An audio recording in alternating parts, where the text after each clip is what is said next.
you because I don't have permission to do that.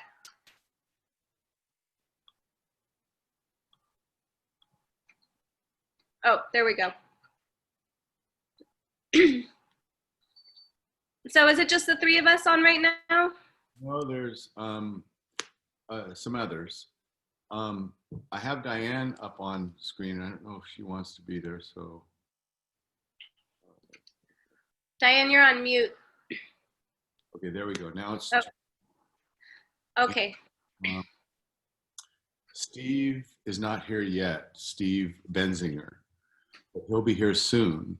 And so Steve is the director of the Moraga Orinda Fire Department, who's been gracious enough to talk with me about some of the things we're going to talk about tonight. And so I'm looking forward to him coming on. I can see some people coming on. And so I think you can too. Can you see Shannon, who's coming on? I cannot actually. Let me try. Yeah, I only see you and I, but you can see the other participants. It looks like there's 8 participants.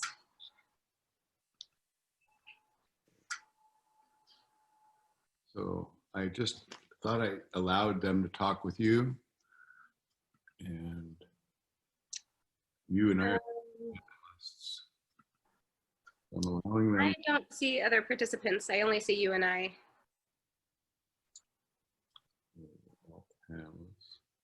Yeah. Okay. And so, you know, this is fun technology that we're I see. Yes. Okay. I see other folks. I see Greg Reams and Joel and Louisa and MMM and Samantha and Steve Smith. Oh, hi, Steve.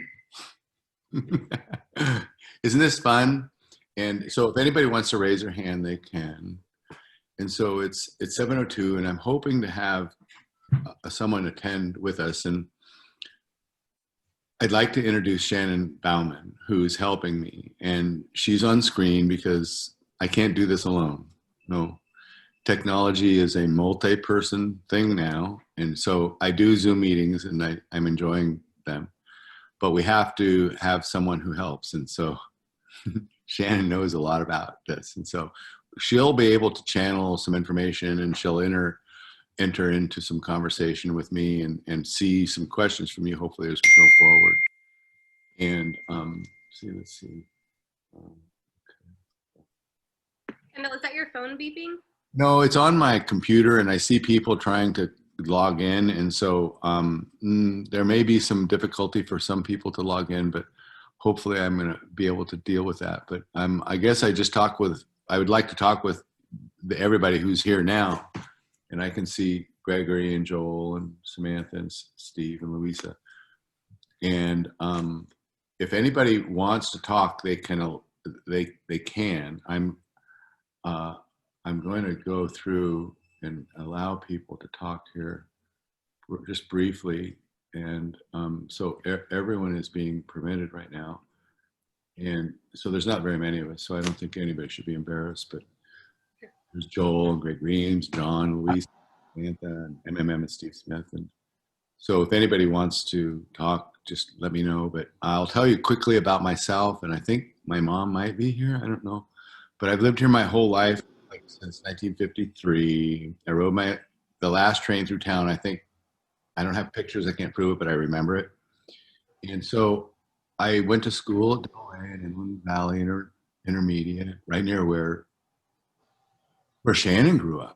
And then I went to Miramonte, and then to Arizona State and Berkeley. And then I've come back and I raised my children here, and I've had a really wonderful time growing up, having my children grow up here and being involved in youth sports, but I've never really been involved in government. So now I'm involved with a little bit of, well, I'm a candidate for town councilor, and I'm finding out a lot of things. And so tonight I thought we'd talk about fire, because there's really a fire emergency around the world.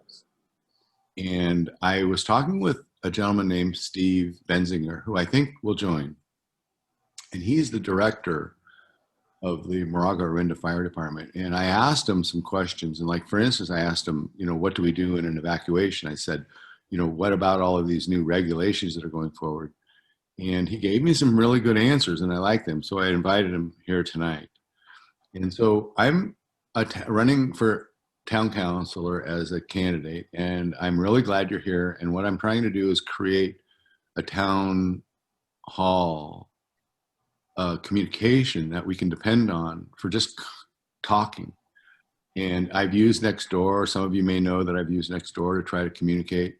But it's always good to have face-to-face conversation and give someone a chance to say something. So I would like to just actually, if anybody would like to talk, Steve, I know you. Can I introduce you? Can I? I'm going to ask you to unmute in just a Yeah, second. if folks want to introduce themselves briefly, actually, that would be great, just so Really, everyone knows who's here. small group. It's just a little tiny group of people. Nobody knows anything. You will have to unmute yourself in order to Not talk. unmute. I'm asking people to unmute. I'm going through my little things here. And John and MMM. You don't have to say anything. If you say nothing, it's okay. Mom, Louisa? Yeah, Oh, Mom. I'm here. I unmuted. I had a hard time getting on though. Excuse me, Shannon asked me to go yellow. You see the yellow? And the yellow? And it's on my side. Watch this, everybody. Hang on. Here. Oh, that's there you go. We're still in quarantine over here. So that's where my mom lives in Kauai. She's at the Kiahuna Country Club on like the fourth tee. Yeah, fourth. That's right. Wonderful place. And so mom, although she's just my mom, she knows a lot about Moraga. Can you just say something about Moraga, what you thought? Why did you bring all of us children to Moraga? Dorinda, wait, let's just get something clear. Kind of south of 24, the Dorinda girls always told me that, if you're north of Orinda 20, like in Sleepy Hollow, like, they're special. But if you're south of 24, we kind of were just like Moraga kids, right?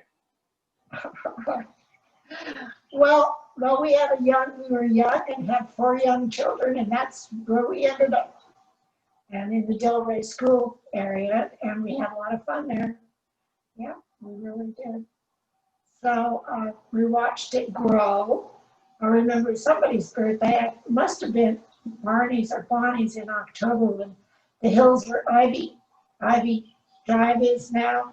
They used to hay it or whatever you call it. It would be a whole mountain of hay bales, and they caught on fire. The houses there was quite a spectacle. So there were fires way back. That was 1953 or 4 or 5.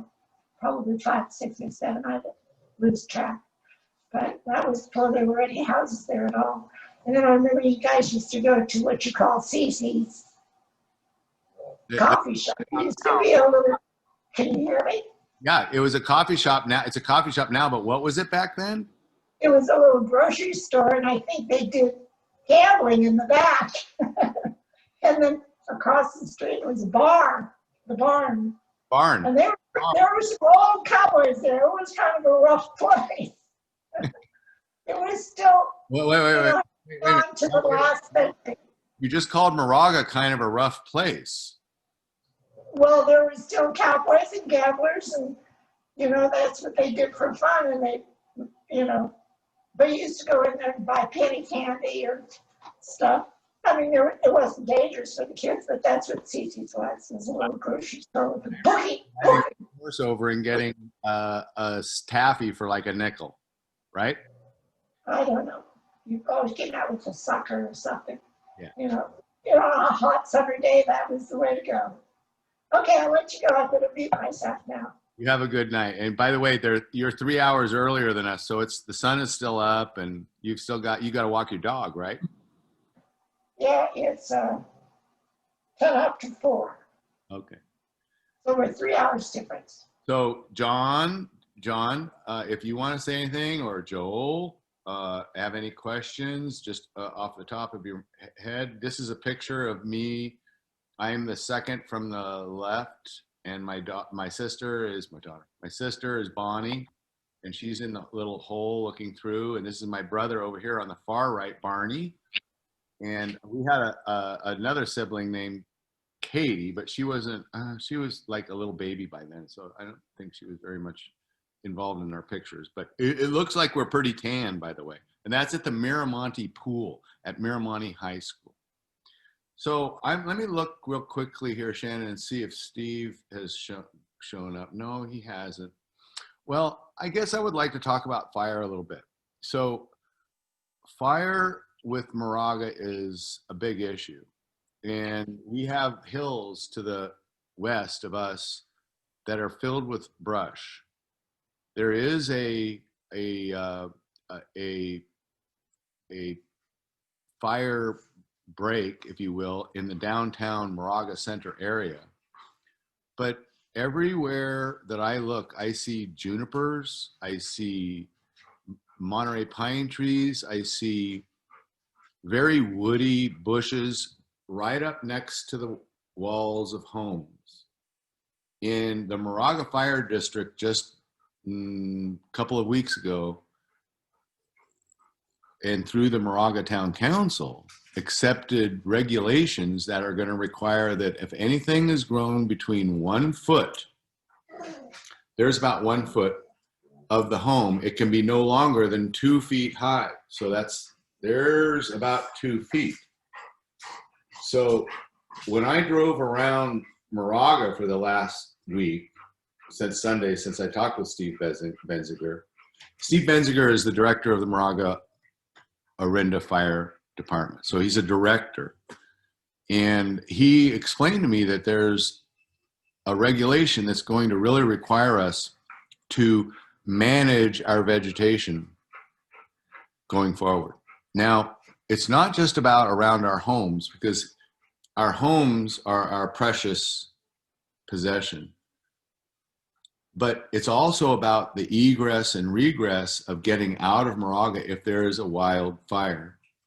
If there's a wildfire up in those hills, how are we going to get out? Well, he explained, and this is quite obvious if you think about it, that if we do not have a clear road out of Moraga, through Ream, through Orinda, whichever way, if we have fire on the bushes and on the trees that are encumbering over our roads, we're not going to get out. People are going to freak out and they're going to stop, and we're going to have a traffic jam. So having cleared roads. I can't hear nothing. I'm not sure if you hear me. Oh, I hear you. Just hang on now. I'm going to turn you off now, Mario. Hello, Mario. I turned Mario off.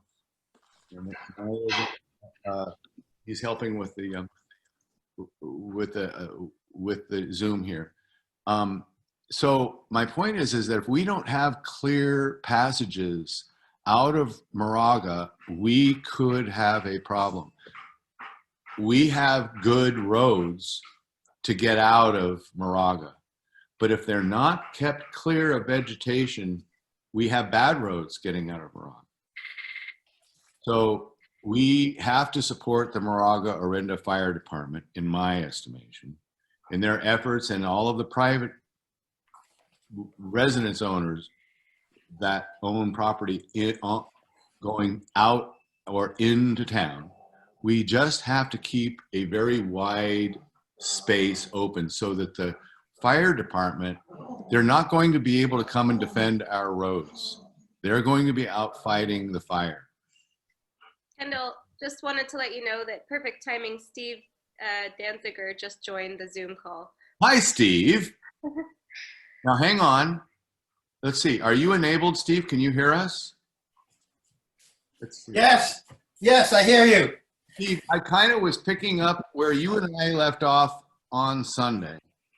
And can I introduce, there's not a huge group of people. Okay, that's fine. My mom is here from Kauai. I just introduced her. Hi, Mom. And she was here in the 50s, so she knows what Moraga looked like before there was anything. Mm-hmm.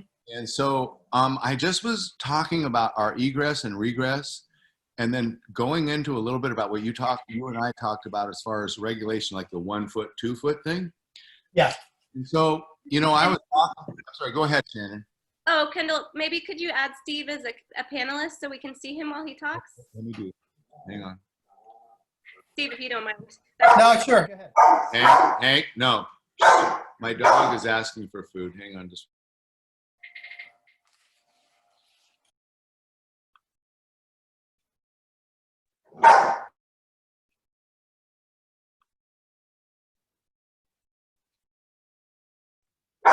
Okay, can you hear? Can Steve, are you okay? Wait. I can hear you. You hear me? There we go. Oh, yeah. Hank. Yeah. Steve, go. I'm going to work on your video. Start talking. Let me work on your video. My dog is 15 years old, everybody. He did this last week. He's asking for food. I have to go feed him. And Kendall, I'm going to mute you just so that we don't hear the barking in the background, maybe while Steve talks. Okay. I've just muted Kendall. Go Okay. ahead, Steve. I'm going to go turn on my light, so I'll be right back. Okay. Can you hear me? Yes, we can Oh, hear I'm you. going to go. I need to turn on my lights and go over there, so I'll be right back. Okay. All right. And it looks like Kendall's back. Thanks, everyone, for your patience here. Right there. Kendall, can you just maybe introduce Steve, who he is, just while we're waiting for Steve? But you'll have to unmute yourself. Oh, Oh, there you are. Okay. okay. Steve is the director of the Moraga Orinda Fire Department. He's an elected official. He can't endorse anybody. He's an official. He speaks for the Moraga Orinda Fire Department. He's the one who sets criteria. He's involved in establishing regulations, and he also is involved in by the way, he explained to me the Joint Powers Act, but they're not in control or part of the Joint Powers Act. But as we go forward, we're going to all learn the term Joint Powers Act, right, Steve? Yes.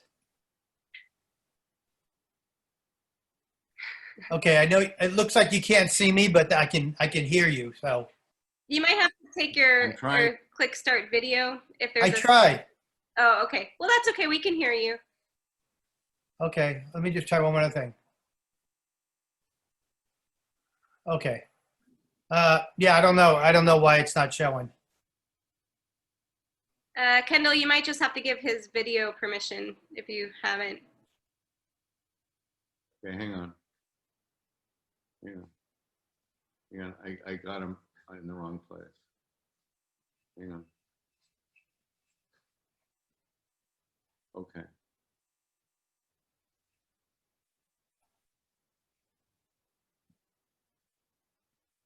So he's promoted.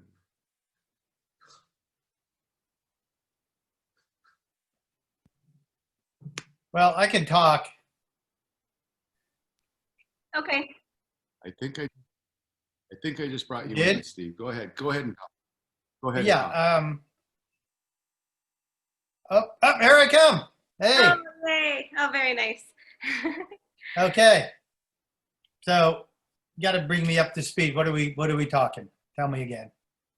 Well, the main thing I would like to talk with everybody about is the way we need to protect ourselves in a wildfire. Where would you go in a wildfire, Steve? If you were in Moraga, where would you go? And when would you leave? So if you heard a warning, when would you leave?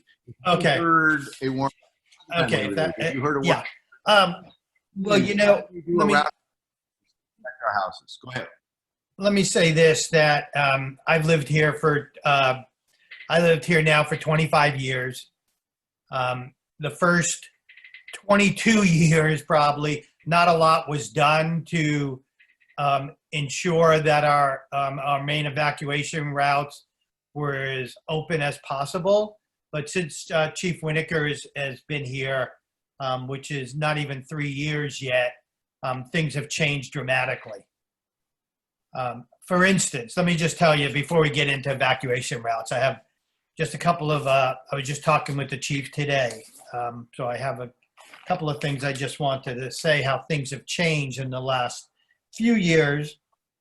Let me just say that this year, with the fire inspectional season, which just most of it ended within the last couple of weeks, and we're getting into the fall season when we're going to be doing a lot of the chipping and a lot of the other programs we do.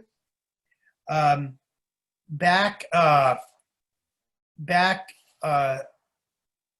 only like 4 years ago, prior to the chief coming, in one full summer season, they only did about 50 inspections, and that number has risen from 50 this past season.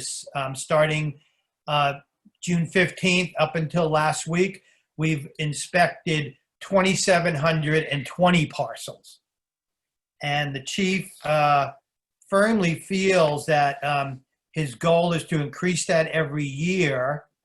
And the goal is to get to at least 7,000, which would be 50% of the parcels. And we're talking about the entire Moraga-Orinda Fire District, not just Moraga.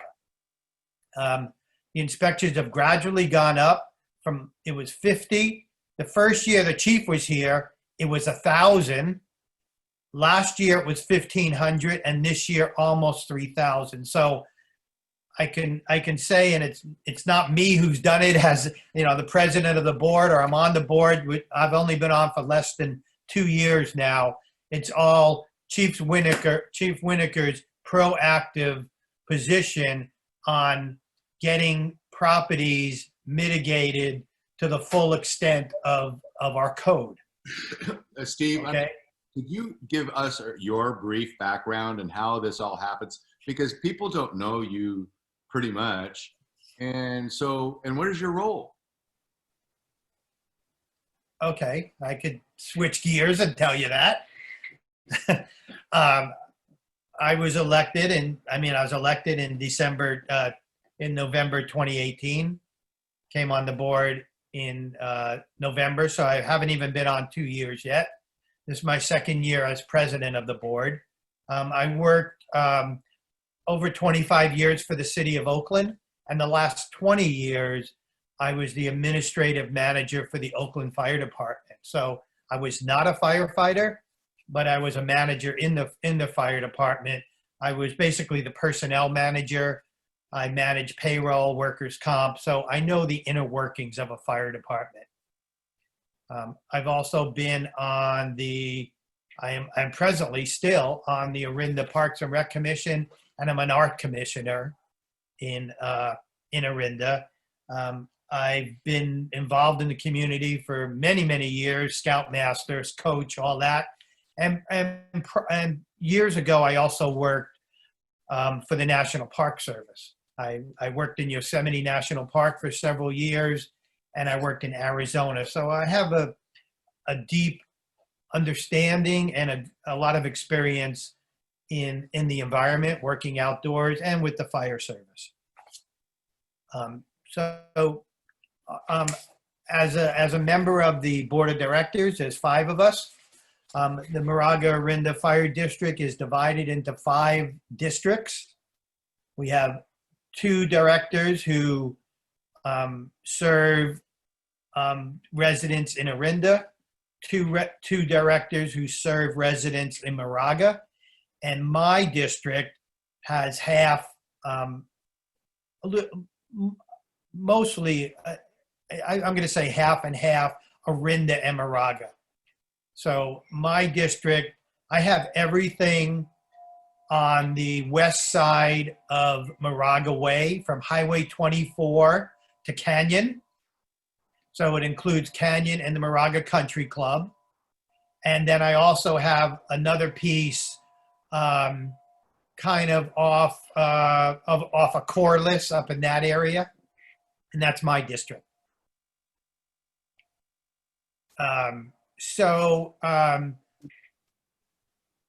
But we don't separate, Moraga from Orinda. We're one district. We are the Moraga-Orinda Fire District. We represent everyone. So when we're talking about resources for the fire district, we don't differentiate between, these are these are resources in Moraga, these are resources in Orinda. We share everything. The property taxes we're totally funded by property taxes. A little bit of, we get other revenue from ambulance fees and some other, grant money we get, but over 90% of our money comes from property taxes. Our budget this year was approximately $28 million, which is more than the entire budget of Orinda and Moraga combined. So just to let you know that. And, for anyone listening and anyone who understands, public safety is expensive. Firefighters and police, I worked in municipal government and government for over 30 years. The public safety aspect of government is the most expensive aspect. And I believe rightfully so. They put just to use the cliche, our police and fire, and I'm going to talk only about fire, but I really believe that they put their life on the line every day they come to work. People often say to me, oh, we're Moraga, Orinda, nothing happens here. Well, I beg to differ. They are, right now we have the maximum number of people deployed to the big fires that are occurring all over the state. We have had members test positive for COVID. We have had members who have had serious life-threatening injuries on the job, many of them on Highway 24. And, every day that they come to work, the men and women of our fire district and fire departments and districts everywhere, when they leave work and they say goodbye to their families, it could be goodbye. And that's, police and fire, that's what they live with, and they're all very dedicated to their job. And so I'm saying that to, people often say to me, they're overpaid, or, we need to do some other form of funding.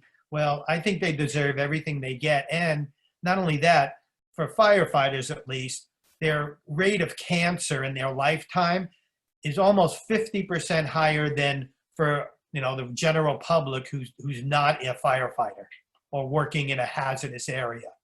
So their benefits that they receive as retirees, I strongly believe that they're warranted. And some people differ with me on that, but I believe that. So, that's just a general understanding of our district and where I'm coming from.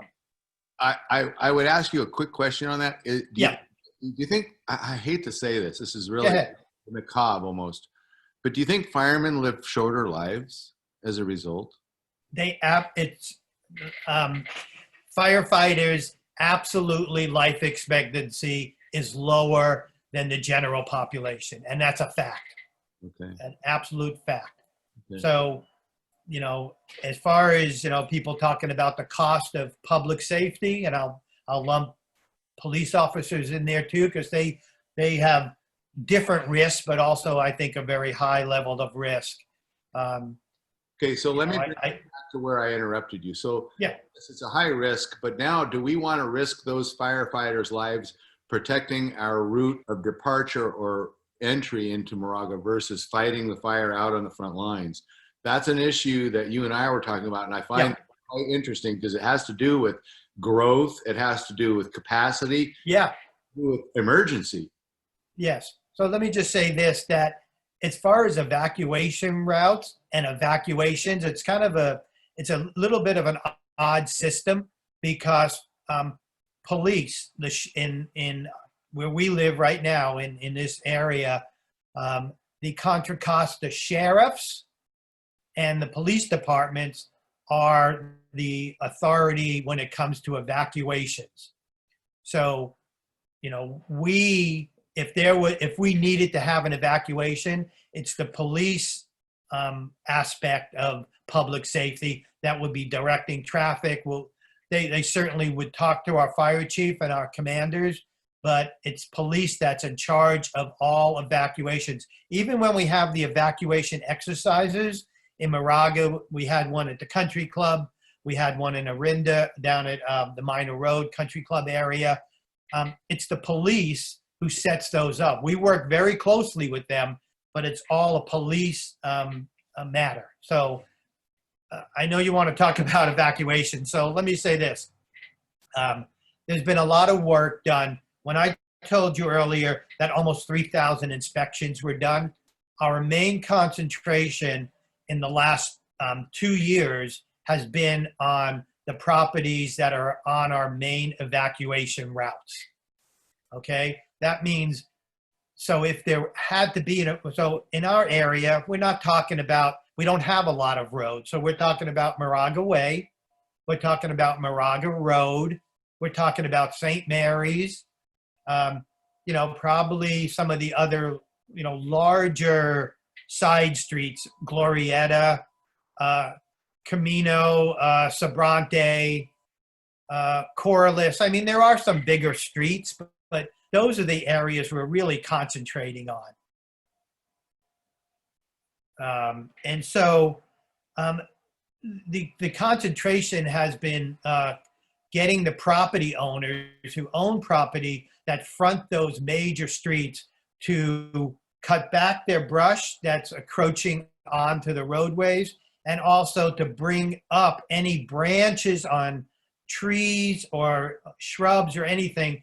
They have to be, if they're any way encroaching on a roadway, they're required to be up at least 15 feet. That's a requirement. So that's been our main focus area.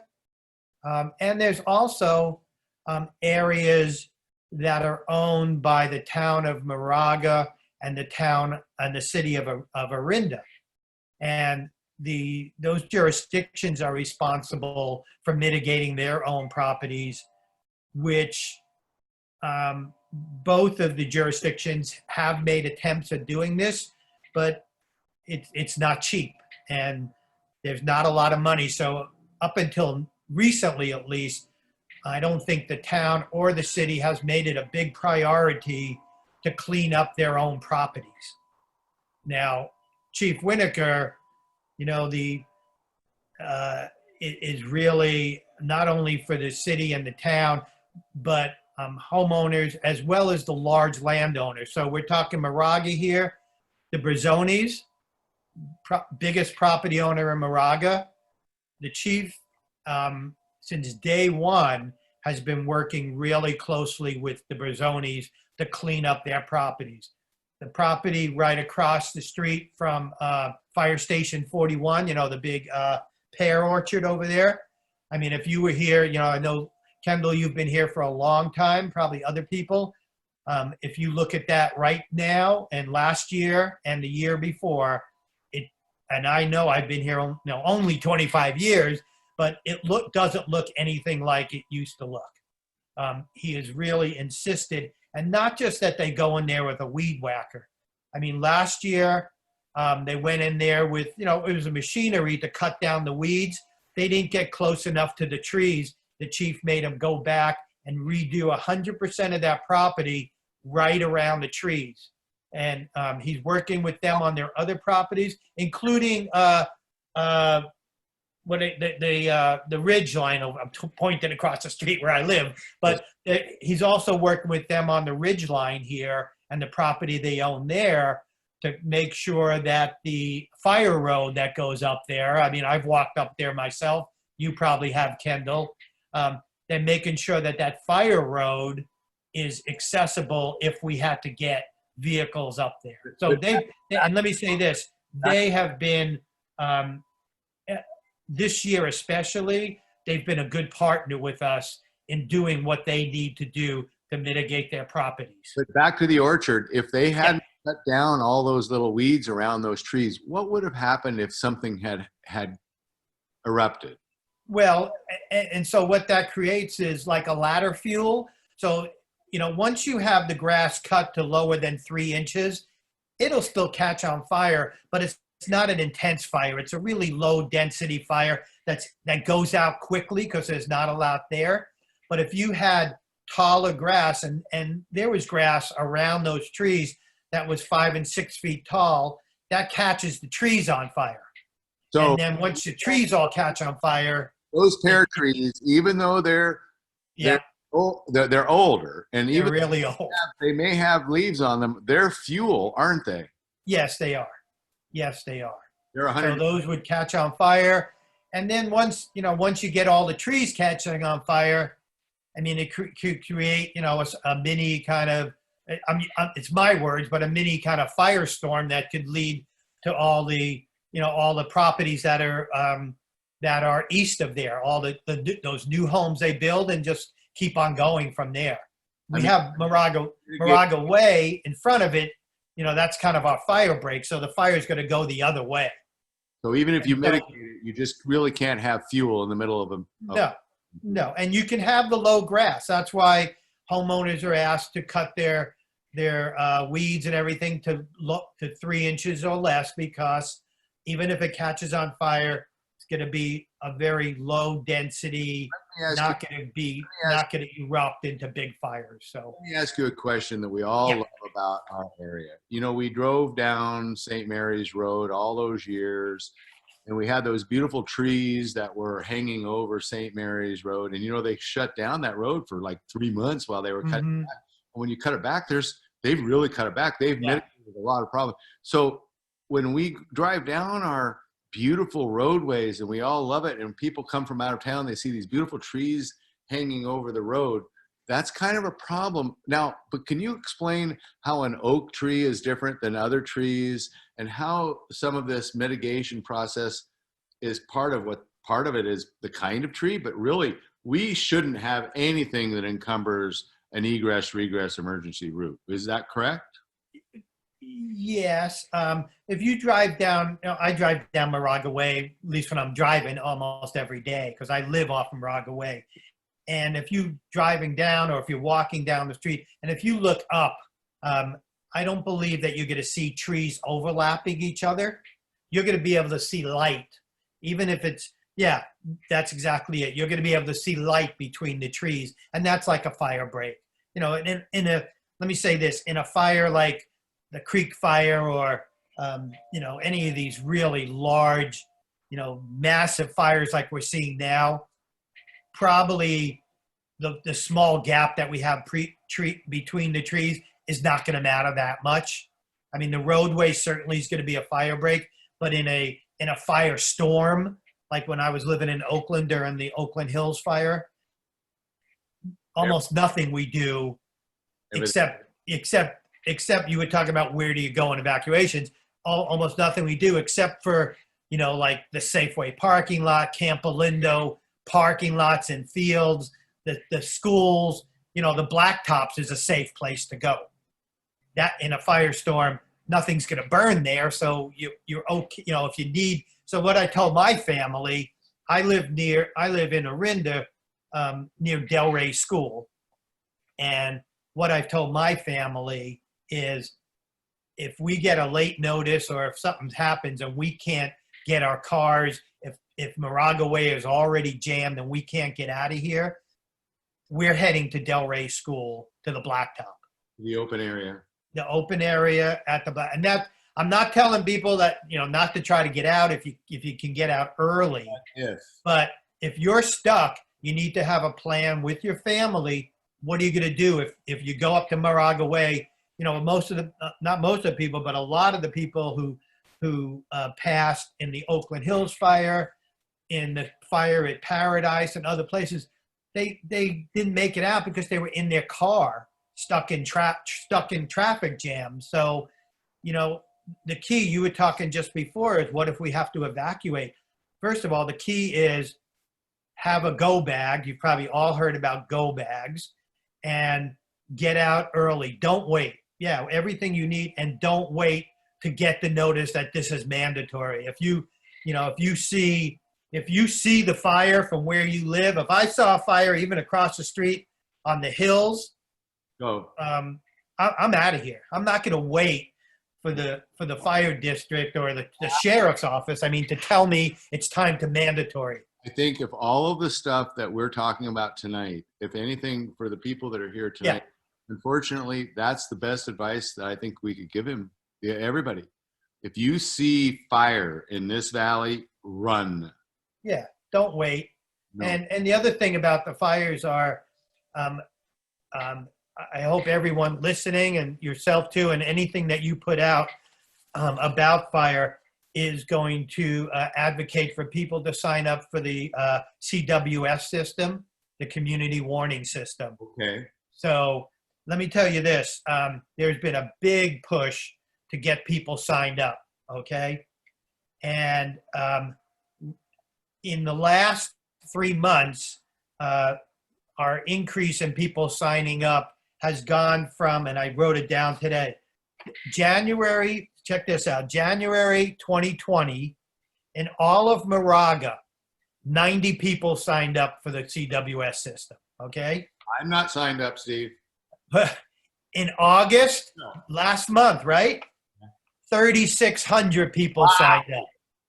So right now, I'll give you the, you're interested in Moraga, but I'll tell you Moraga. Right now in Moraga, there is a total, this is as of the last day in August, there are 10,374 people signed up in Moraga. That's 3/4 of our community. Yeah, a little bit more than that in Orinda, but at the end of last year, that number was only about 2,000. So there's been a great deal written about signing up for CWS. You just go to the the sheriff's office, Contra Costa County. It's very simple to sign up, and you could go on. You can sign up yourself, your family members. You can sign up family members maybe who don't even live here who want to get notice. I hate computers and I hate signups, but when we do this, doesn't this actually enact more than just like electronic contact? They know where we are. They'll come and find us. They'll physically come and find us. No, sorry. This is, so most of these signups are through cell phones. Okay. And we don't have that capability. So if you call 911 for your cell phone, you're calling into a CHP or sheriff facility in Martinez, and they have no idea where you're calling from. The only way to do that is from a landline. Okay. So, but I really encourage everyone to sign up for that, as well as Nixel. Nixel is another system, which, there's a lot of information on that system as well. That's not run by the county. That's kind of a private, but it's very good as well. And there's also Pulse Point. So those are the three that, Pulse Point is great too. That was designed originally by the fire chief from San Ramon. And Pulse Point is really kind of fun. I listen to it all the time. So Pulse Point is the kind of thing where if you're in your house here in Moraga and you hear a siren and it sounds close, yes, you can go on Pulse Point and you can see where that siren is going. And you can also click on a microphone on there, I think it is, and you can actually hear the people who are on that ambulance or that fire rig talking to dispatch. So if you hear a siren and it sounds like, hey, I wonder what's going on, you can go on Pulse Point and you can go, oh, okay, it's just a medical emergency on the next street over. Or you can go on Pulse Point and go, hey, I had no clue. this is a big fire and it's a block away from me, So those are really important. So let me change the subject. Go ahead. Actually, I just want to say, sorry, Kendall, I'm going to interrupt really quick. I did just put the links for these 3 alerts Oh, great. in the chat box. So it's CWS alerts, Nixel, and Pulse Point. Yes. Thank you, Shannon. Is what I've got in here. And I do Great. also want to give the audience a chance to ask Steve some questions. If they have questions of me, I will try, but I'm not the fire chief and I'll do the best I can. Anybody who has a question, I want you to speak up, but while he's talking, I'm going to ask him one other thing, which I think is really critical. This is the second half of our discussion. We're running out of time, but I wanted Okay. because there's that the regulation of putting that you really don't want to have anything closer than a foot to your wall of your home. And I own a commercial building. I don't have any plants next to my wall. It's a brown shingle building. No way. You have to really think about protecting not only your home, but everyone else's around you. If you have bushes around the whole part of your house, Oh, there you go. Nice. and you have a danger of letting those bushes catch fire, your house is going to catch on fire, the next house is going to catch on fire, and we're going to have an inferno. So Yeah. again, Steve, I'm just saying that it's not Yeah. just egress and regress. That's important. But most of Moraga is overgrown. We have too many woody bushes, too many junipers, too many Monterey pines. What do you have to say about this? Well,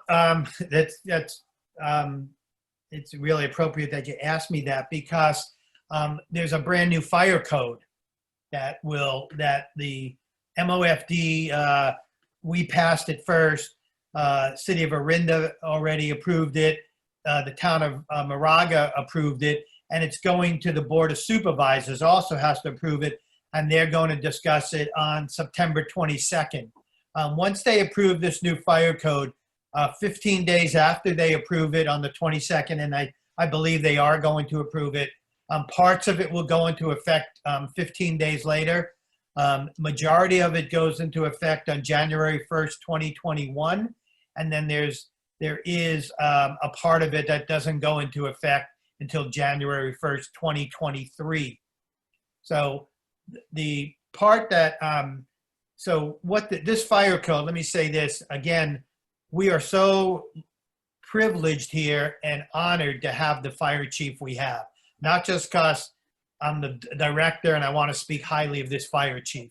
Is this the fire chief for both Moraga and Orinda? He's the fire chief for Orinda. Chief Winokur. My time in Oakland, I've worked with a lot of fire chiefs. I know a lot of people around the state. We have a rising star, and we have a fire chief that is at the top of all fire chiefs. I really mean that. This new fire code was really a bold step for this district. It is going to be, in the coming not so distant future, our new fire code, which is perhaps the most stringent fire code in the entire state of California, which may mean the whole nation, okay? This fire code is going to become the model for all fire codes, at least in the West. And it not only talks about individual homes, but it has a lot to do with new development, commercial properties, remodels. And so on some of the things on the new fire code, at least, exterior fire sprinklers on new buildings. Exterior, how's that? Oh, I know, huh? And here's a really big one too. I have a brown shingle building in downtown Moraga. I think that would be a brilliant addition to my building. And actually, I think if it was on exterior, it would be less costly for me to do. What do you think about that? I'm just saying. I don't know. I can't. I don't know. But let me say this, another part. Ember resistant venting. The brand name, I'm going to get them on my house in the very near future. Right now, locally, they're called Vulcan Vents. We have them on our new fire station 43 in Orinda. Vulcan Vents, typical vents around the house, kind of have like just a regular screen on them. Kind of looks like hardware cloth. It's, I don't know, maybe 1/4 of an inch. But this is a vent that has a much thicker screen. It still allows the airflow out, but they call them ember resistant vents. So those will be required on new construction or construction that meets a certain threshold. And here's a big two things that here's three other parts. I'll just mention the fire code quickly. Property transfers will now have to get a sign off from the fire district that the property is in compliance with our fire mitigation regulations. Never been done before, and in our district. And I know this from I live on a court, had a friend up the street, guy I knew, his house, his yard, totally overgrown. He sold his house, he'd already gotten the notice to mitigate, but he sold his house, did not disclose it to the new buyer. The new buyer moves in. A week after she moves in, the fire district inspector knocks on her door and says, "Hey, you haven't taken care of your mitigating your brush and your dead tree yet." She goes, "What are you talking about?" And it ended up costing her $2,000. And so no more of that. You have to get sign off on new property, on property transfers starting. I think that one starts on January 1st. The other part of the code is, this is a big one, is on this one, we're giving people a couple of years. This is till January 1st, 2023. All Monterey pines and eucalyptus. I'm gonna say 10 feet from a house. It may even be 6, but I'm gonna say 10 because I think it's 10. Have to be cut. It starts off at 30, now to 10 and to 6? 10. I think it's 10. I think it's going to 10, mandatory to cut down your Monterey pines and eucalyptus.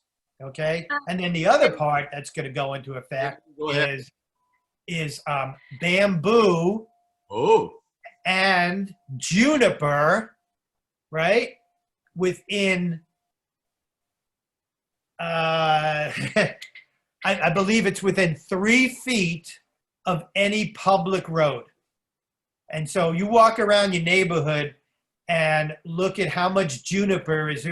People are going to be doing a lot of remodeling, a lot of landscaping. I don't think 3 feet is enough. I don't think there should be junipers within 10 feet of the site of a eagle. Yeah, I think it's 3 feet. Well, I think it's any juniper has to be cut back 3. I think it's 3, but you explain it. And can I just interrupt 1 second too? I want to let you finish, Steve, with the code changes, but also I want to let you know that there are a few questions in. Go ahead. Let's do that. Let's do that before I get into areas of the new code I'm not sure about. But they're related actually. So one question is from John, which is about, can the town get more goats to clear the hillsides or more of the hillsides here in Moraga? Sure, the town could do it. Yeah, the town of Moraga certainly could do it. We're not, we are not in the business of mitigating private property.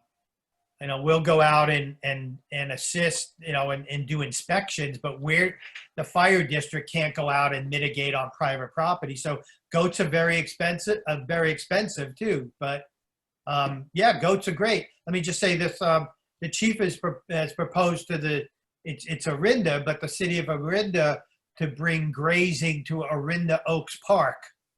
And, that's off Moraga Way. It goes behind Ivy Drive. And he's in discussions with the city who owns that land to bring grazing, because there's grazing on the Mulholland Ridge. And the person who owns those cattle could easily bring them. It's just a fence. You just have to basically, up at Oaks Park at the top of Mulholland Ridge, just open the gate and they can get in, but there's going to have to be new fencing around Oaks Park. So grazing is great, but yeah. So. Go ahead. Steve, John Garvey here. I'm the one that asked the question about goats, and I live off Ream Boulevard near St. Mary's College. That hillside near the new housing development, I believe it's called Bella Vista. Yeah. For many, many years, because I lived here since about 25 years, we've had cattle on that hillside. It kept the grass down really well. And apparently part of that land is private property, but the new home development they just took they took the goats away yesterday, but they've done additional clearing. But the section of the hillside closer to St. Mary's College is just caked in weeds And, I was, came back from Nations on that day where the lightning struck, and I did see the mountain, working fire on the mountain. No engines, no fire trucks. There was one police officer and one battalion chief's car that sped in front of me. And it's a kind of a wake-up call when you see at 8 o'clock in the morning, when most people are asleep, the hillside is on fire. So, and most people don't realize, thankful to the fire department, they got on it quickly and extinguished it. But guess what? Our luck's going to run out. And I appreciate, you here and Kendall. I think this is the most important issue. Yeah. Not sending kids back to school or anything. This is the most important issue for La Miranda because we're sitting ducks here. So I really appreciate what both of you are doing it to bring it to the public's attention that this is the main event. We have to take this seriously. So I appreciate it. Let me ask John, help me ask Stephen the same question together, because if this is the main event, guess where I think I live on Larch off of Thune. The main event is that forest to our west. So if it catches on fire and it's so overgrown, we would never control it. It would suck up Moraga. Stephen, can you help us think about that?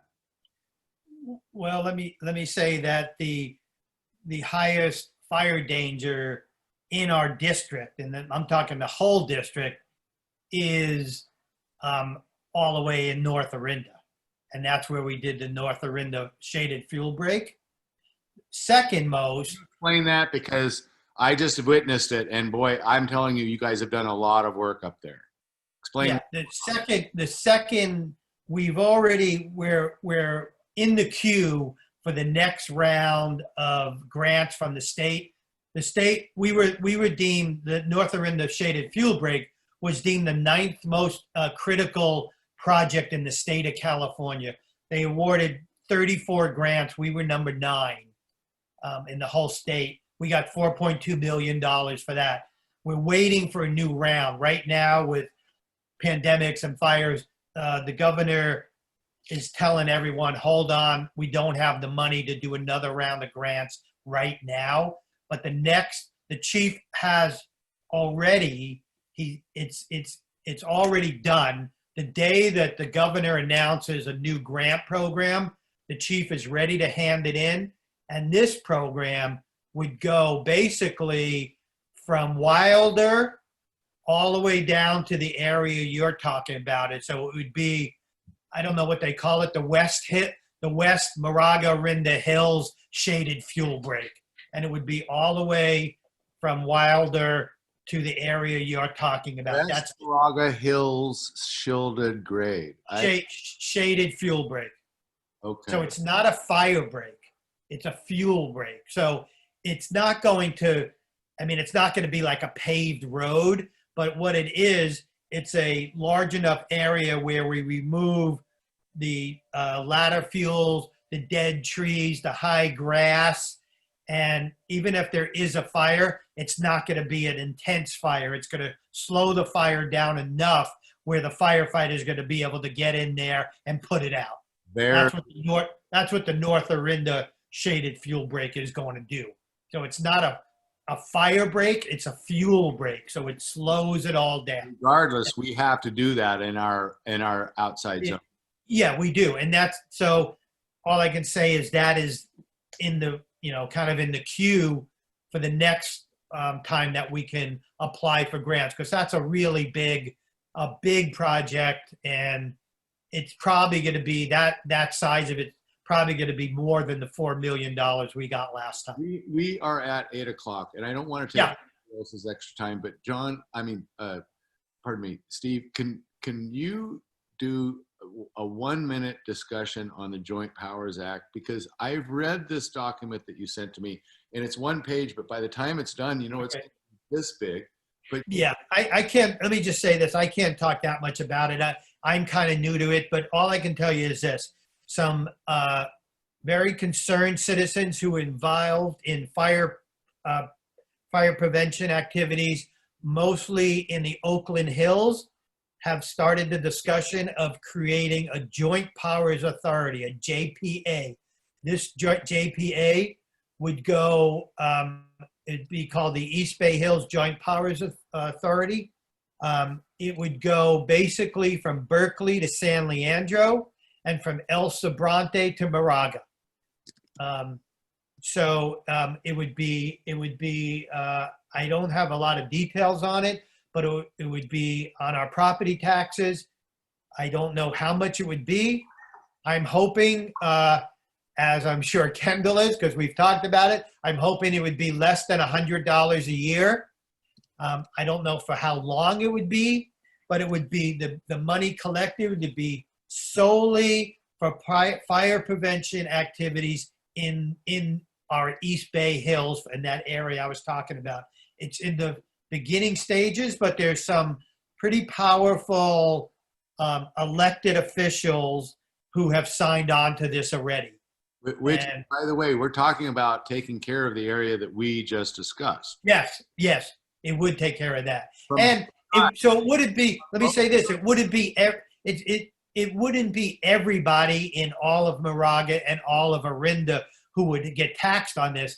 They would have to create like a special district, and only those, properties within that district would have to pay. And that's all I can really talk about it right now. I don't know much else. And Stephen, and I have talked about this, how I about things, and taxes is not something I'm very happy about, but when fire and fire safety and police safety, those are different issues. They kind of qualify themselves in a separate. Yeah, let me just say this real quickly, because our fire chief, Winokur, people are very serious, and like you said and other people say, fire safety and fire is on everybody's mind, and it's probably the #1 issue on everyone. Chief Winokur has not that he's proposed it, but he's talked about it in public, that if people are in this area, in our district, are really serious about this, we need to do what Southern Marin Fire District did. Southern Marin Fire District, which is very similar to us economically, geographically, very similar. The size of the properties, the size of the fire district, we're a little bit bigger than them, not much. They have implemented a $75 a year parcel tax, that goes strictly to fire prevention activities. Where we have one chipper, the chipper program, which is starting again in a couple of weeks, they have 25 chippers. They go on private property. They have goats, like John was talking about, and they raise over $1 million a year, and that extra $1 million goes only to fire prevention. The chief has spoken about this, that it's something to look at in the future, to see how serious people are, to really see if, and it would only be for 5 years. The chief felt if we do $75 a parcel for 5 years, that's what we need to really make a big dent in the fuel loads around here and making us all safer. Having one chipper in this whole district of 14,000 parcels, even though we did chip 190 tons of material last season, that barely makes a blip on what really needs to be done. So in the future, coming up, after November, we'll see, let the elections happen, let the year, see how things play out. Coming at the end of next year, maybe going into next summer, maybe a year from now, we may be talking about a parcel tax for the ballot of $75 a parcel for 5 years only. That would go all to fire prevention. And I'm not saying it's a done deal. We haven't even talked about it at our level, but it's out there. So And Steve, it's been an hour, but I want to open Yeah. up the go ahead. questions. I but could talk a long time. So everybody, this has been so much fun having Steve here and talking about this. These, I think, are the biggest issues of our community. And just listening and talking to him about these, just this last 5 minutes, think about how important this is to us as a community moving forward. I actually think this is the most critical issue we have. This is why I brought it up in the town council for the town hall tonight. But I've got to open it up. I'm hoping anyone has a question. Steve has been so generous with his time tonight. And this is only my third Zoom meeting of the day, so I'm okay. Wow. And let me say this. Let me just say this one thing as sort of a plug. Two things. Now that we have Zoom meetings, you know, on a normal, before the pandemic, we would have our board meetings. It was a lot of people if we had 20 people show up, okay? Our Zoom meeting last night, we had almost 50 people, which is a lot. And several meetings ago where we were talking about chipping and our budget, we had 100 people attend our meeting. that's fantastic. We now have the Moraga Orinda Fire District Subcommittee. That was my meeting right before this one. We meet about every 5 weeks now. So if people are really interested in this topic, this is the first forum that we have with all the local jurisdictions sitting at the table at one time. And We met earlier today. We're going to meet again. overlap you with this town hall, but what I am going Yeah. to promise Go ahead. you is that I'm going to give opportunity for people that have attended this town hall tonight and going forward. If I'm elected, I want to have these conversations on an ongoing basis. I think this is really cool. Steve and I met at the farmers market in Moraga last weekend, and I said, I've got to know more about this. And I just really enjoyed talking with Steve. I got a lot out of tonight. Good. So does anybody have any questions? This is really helpful, Steve. I really appreciate it as well. There are a few questions, Kendall, in the chat boxes. Okay, so I'm just let's try a few. Go ahead, Okay. if I can.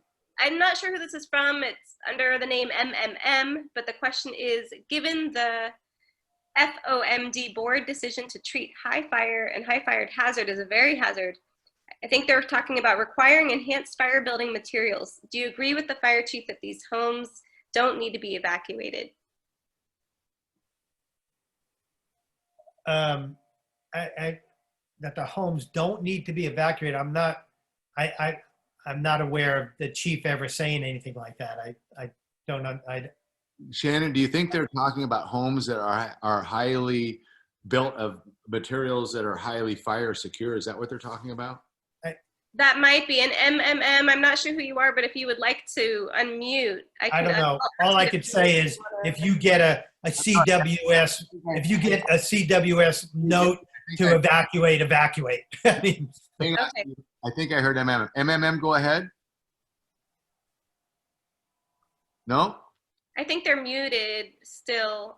There is another question here about Go ahead. fire, which is just about lots of people putting the wood chip piles in their driveways. This is also from John. So what about this?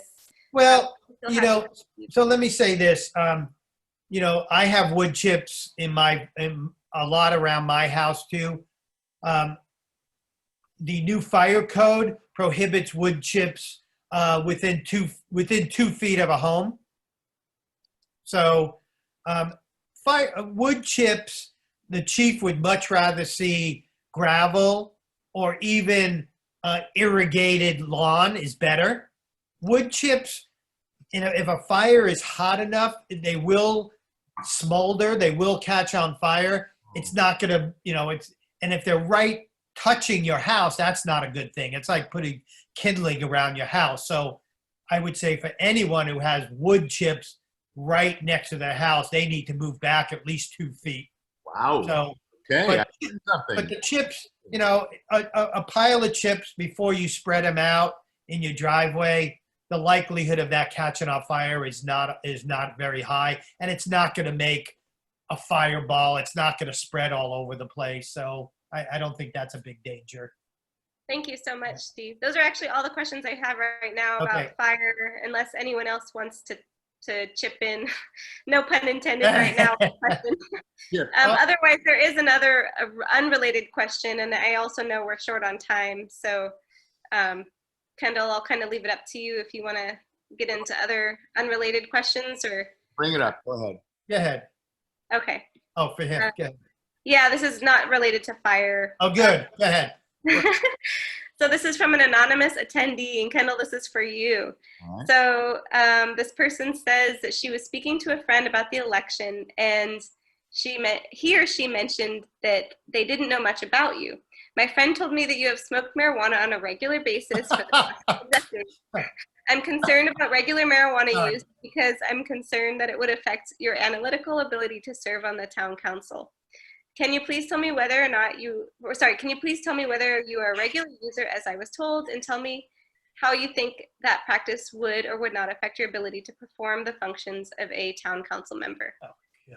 Well, I can say yes, and I can say if anyone can conduct a Zoom meeting and engage anyone in any question at any time, I can do this. And so I feel I'm more than competent. I've been an executive and a president of a company that hired over 1,200, 1,500 people a year, and I've been a leader. And so none of this has ever bothered me. And in fact, my number is 135, and I'm part of the reason why marijuana is legal today. And so I just ask you, I hope you enjoyed this town hall meeting, and I created it exactly so that you could ask exactly that question and so that I can answer it. I hope that answers your question. Yeah, I think it's a valid question. And also, there's a lot of research about marijuana use and how it affects folks' brains. If it's used medicinally, for example, that's different than abusing the substance. And so I'd encourage that particular person to reach out directly to Kendall or to myself. I'm happy to also share some of the research and documents about how marijuana affects the brain. If someone's not using marijuana, for example, at the moment, they should be absolutely fine, to analyze and function properly or professionally. And actually, on that note, I did put Kendall's website address in the chat box as well, because you will find his phone number and his email address on his website. So if you click there, you can find his contact info. And we really do want to answer everyone's questions about every topic that's important to you all. So it's been, yeah. What was that, Kendall? I said there's no topic that I won't answer. Yeah, it's been phenomenal to have Steve here tonight because everyone is stressed right now about fires, and so Kendall, thank you for bringing Steve on as well. I'm really grateful. I learned a lot. I learned.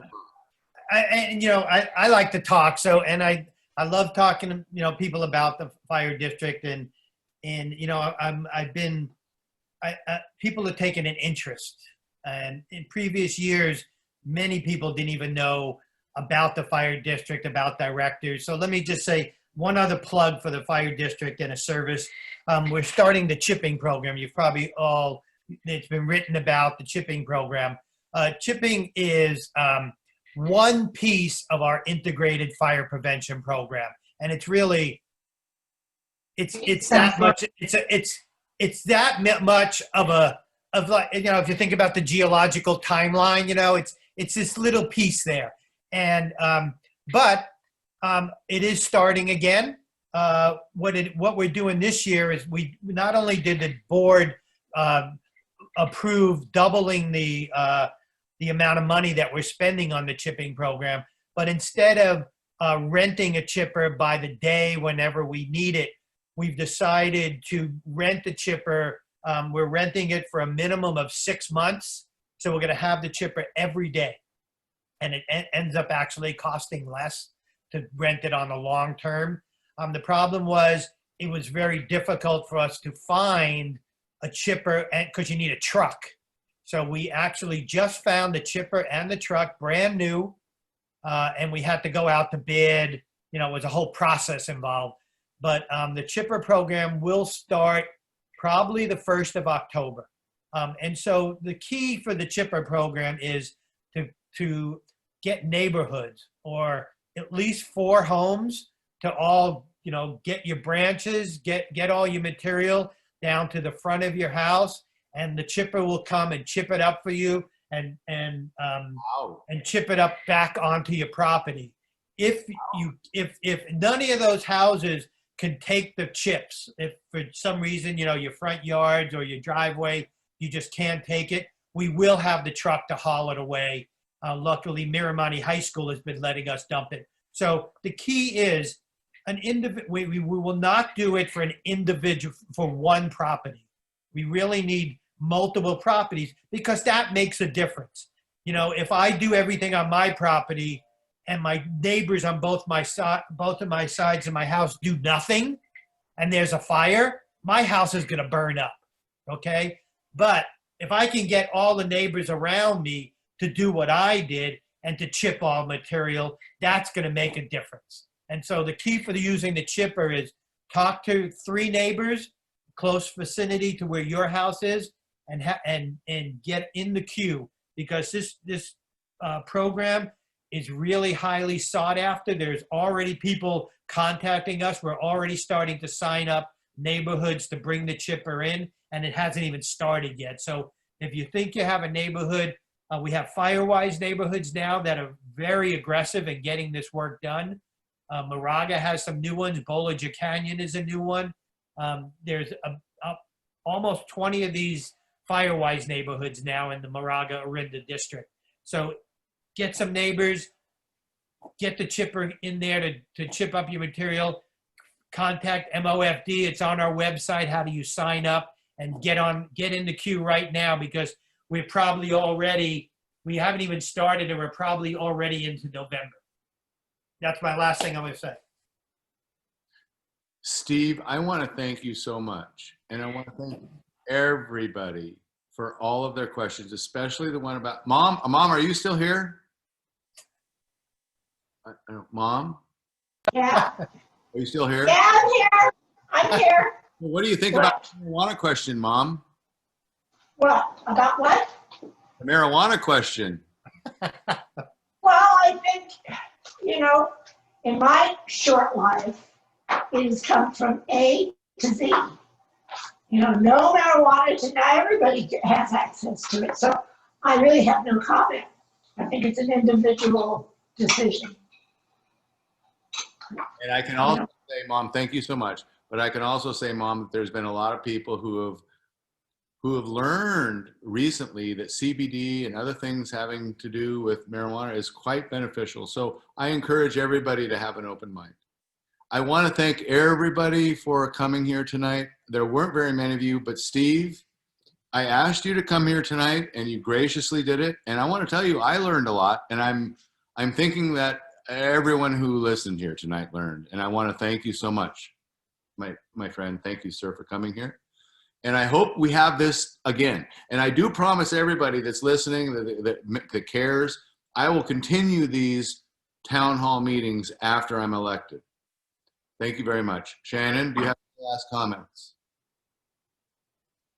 Nope, just a few folks saying thank you. And I think everyone really appreciated learning more about the fire. And Kendall, I appreciate you bringing this to the forefront. So we look forward to having more conversations. And I know we're going to have more Zoom town hall meetings in the future. And we will talk about other topics as well. But this is really, as you guys both mentioned, a really important topic. So yeah, I'll be happy to go meet with any candidates, any civic organizations. I've already spoken to the Rotary Club, the Lions Club, the Garden Club in Moraga. So contact me. I'm there. Thank you very much, Steve. Okay. I encourage everybody to ask all the candidates questions. And so this is what I've been doing, is just trying to be here so everybody can ask questions. Thank you, everybody, for attending. Thank you, Shannon, for managing all of this. Everybody have a great evening. I look forward to